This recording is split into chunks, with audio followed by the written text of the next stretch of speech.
ত্রয়োদশ জাতীয় সংসদ নির্বাচনে জয়ী হওয়ায় বিএনপি চেয়ারম্যান তারেক রহমানকে শুভেচ্ছা জানিয়েছেন বিশ্বের বিভিন্ন দেশ এবং সরকার ও রাষ্ট্রপ্রধানরা।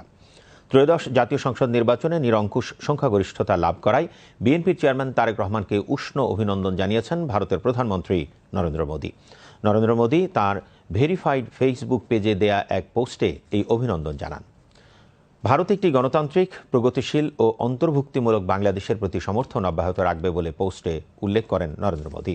ভারতের প্রধানমন্ত্রী বলেন, দুদেশের বহুমুখী সম্পর্ক আরও দৃঢ় করতে এবং অভিন্ন উন্নয়ন লক্ষ্য এগিয়ে নিতে তিনি তারেক রহমানের নেতৃত্বাধীন বিএনপি সরকারের সঙ্গে কাজ করার প্রত্যাশা করেন।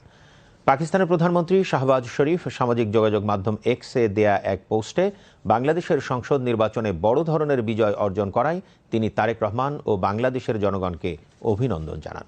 শাহবাজ শরীফ বলেন, পাকিস্তান বাংলাদেশের নতুন নেতৃত্বের সঙ্গে ঘনিষ্ঠভাবে কাজ করতে চায়, যাতে দুই দেশের ঐতিহাসিক দ্বিপক্ষীয় সম্পর্ক আরও দৃঢ় হয় এবং দক্ষিণ এশিয়া ও এর বাইরে শান্তি, স্থিতিশীলতা ও উন্নয়নের ক্ষেত্রে অভিন্ন লক্ষ্য এগিয়ে নেওয়া যায়।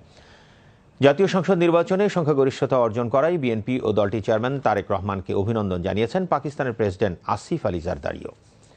ত্রয়োদশ জাতীয় সংসদ নির্বাচনে ঐতিহাসিক বিজয়ের জন্য বিএনপি ও দলটির চেয়ারম্যান তারেক রহমানকে শুভেচ্ছা জানিয়েছে ঢাকার মার্কিন দূতাবাস।